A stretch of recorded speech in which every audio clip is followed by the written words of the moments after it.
Hello everybody and welcome back to another Minecraft tutorial. Today I'm going to be showing you how to build this AFK Vine farm. This is a fully automated contraption where you can leave your player in the world when you're not playing Minecraft, and it will go back and forth using the water streams to harvest all of the vines on the far wall.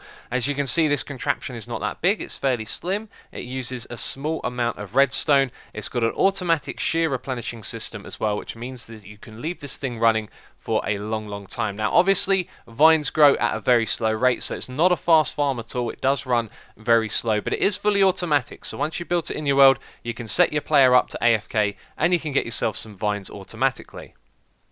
So let's take a closer look at how this works. We've got our vines on the wall over here. You can see there's hoppers down below, so when they get harvested they get put into this chest automatically. Now if we go around to the front, we'll talk about the water streams next. This is what's going to move the player across back and forth so you can get the vines as soon as they grow, because you're going to be facing this wall, holding down left click and harvesting them with your shears.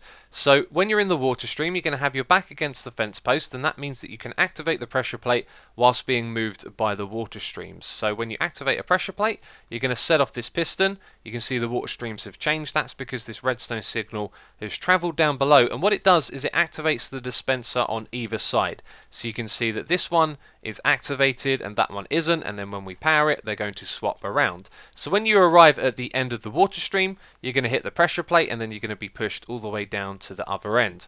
Now there's also a pressure plate here in the middle. This is going to activate this shear replenishing. So down here we have a dispenser that's going to fire shears up through the soul sand, and then the hoppers on either side will pick it back up and put it into the dispenser if the player hasn't picked up the shears. So as soon as your shears break and you pass over these, then you're going to pick up another one, which is very convenient. So you can see this soul sand here. It also occurred to me later on that this could potentially work with half slabs here as well, because you'll get pushed from the half slab to the full block with the water. However, I haven't tested that, and the soul sand does make you move slower. However, I don't think it's going to be much of a difference because this thing runs very slow anyway. So you need a soul sand above the hopper, and for some reason you also need it over by one block. But basically the dispenser fires the shears up onto the soul sand in the middle, and then the water pushes it over to one of either sides and it gets put back in again.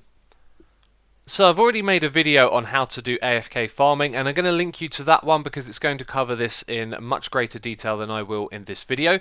But what you can do is you can reassign your key for clicking to a different key. So over here we can set this to F, and that means that we can actually leave our F key held down when we alt and tab out of the game, and then the game will think that we're still clicking.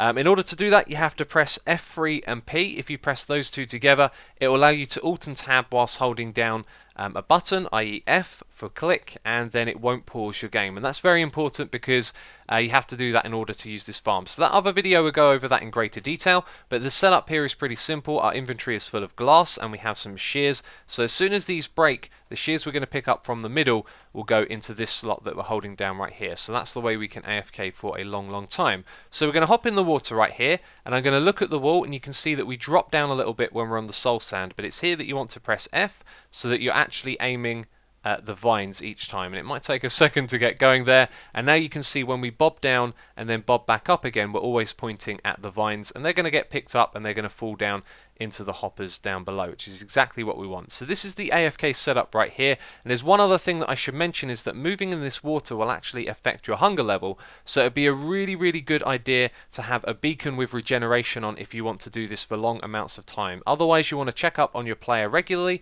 just to make sure he isn't starving and isn't going to take starvation damage. So we're now going to start the tutorial. To build this you'll need an area of land that is 11 blocks wide, 6 blocks deep, and it is 5 blocks tall. And then in this chest we have the contents of everything you need to build this farm. And that doesn't include shears. Of course you need some iron for shears as well, but there you go, there's all of the building materials. And we're going to start off by placing down some blocks on top of the ones that I've already highlighted. So we want blocks going across like this, and then you want some blocks on either side like that, just above where there's gaps on the ground, and then we can place down some redstone. So it's going to be a piece of redstone there and a repeater facing in that direction, then do the opposite thing on the other side, so it goes in that direction and a piece of redstone there, and then we want redstone running across all of these blocks in the middle. So once that's done, you can come around the back here and place a chest alongside this redstone, so it's off the ground by 1, and on top of that you want to place a hopper, and then 4 hoppers pointing into another on one side, and 4 on this side as well. For the next step, we want to place a dispenser facing upwards where the chest is, so put a block below it, have one facing up and just remove a block from below.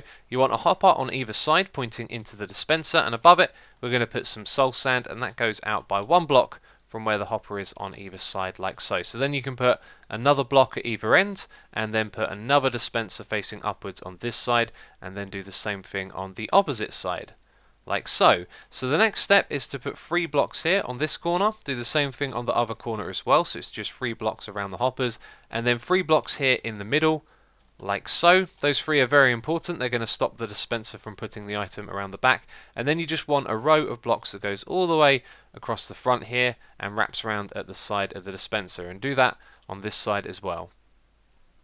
For this next step, we're going to place in the vines and the walls around it, so just put 3 blocks like that on either side, and then we can put our wall in at the back. So this thing is 2 blocks high. This should be fairly straightforward. Just fill it all in, and then some vines are going to go on the top layer on the other side. So put all of these in from one side all the way over to the other like that, and then that bit right there is done. So the next thing for us to do is to put in the sticky pistons facing downwards. So a sticky piston and a block of redstone, same thing on this side over here. Once those 2 are in place, you're going to put your fences going from one side all the way over to the other. So that's where the pistons are in level with those. You've got all your fence posts, and then underneath the middle one we want to place a sticky piston facing downwards, a block of redstone below it, and now you're actually ready to put your shears in the dispenser at the bottom for replenishing the player. So now we can go and put these pressure plates on top of these fence posts, and then you want to put your water buckets inside the dispensers, and this thing will be almost ready. So what we want to do is power 1 dispenser before we do the pressure plates. So we do that. You can see the water is on one side, then we can use the pressure plates to test that this works. So it works on that side. It should work on this side as well. There you go. And now let's test the dispenser in the middle as well. So this would be full of your shears. The way to test this is just to put a block in, activate this pressure plate, take a step back, and then go and see if it's made its way back down here. And it has. And so there you go. All 3 components of the farm are now ready for use. So that's how you build the vine farm. And one last thing I'd like to mention is something that I tested, and I'm pretty sure this doesn't work, however I can't really remember, but if you have blocks along the side like this, you're not going to bob up and down on the soul sand, which is great for aiming at the vines. However, I've got a feeling that the shears that get dispensed can actually land on this little ledge right here, which means they might despawn. So if you want to put blocks there or not, it's up to you. You can play around with that. And last of all, I'd like to mention a YouTuber who goes by the name of 2 Piggies. They were recently featured on Mumbo's community showcase. I went over to their channel to check out their content, and I saw the thumbnail for the AFK Vine farm, and this is something that's been on my list for a long time, and it gave me that motivation to go and create this thing. And it took me about 15 to 20 minutes to create, and then I went back and I checked out their video, and I was pleasantly surprised to see that they have quite a different design. So I'm happy with this one. Their one is really cool as well. There'll be a link to it in the description box if you want to go and check it out. But that is it from me this video. Well, download in the description box. If you enjoyed the tutorial, please leave a like. It'll be greatly appreciated. So thanks for watching, and I'll catch you next time.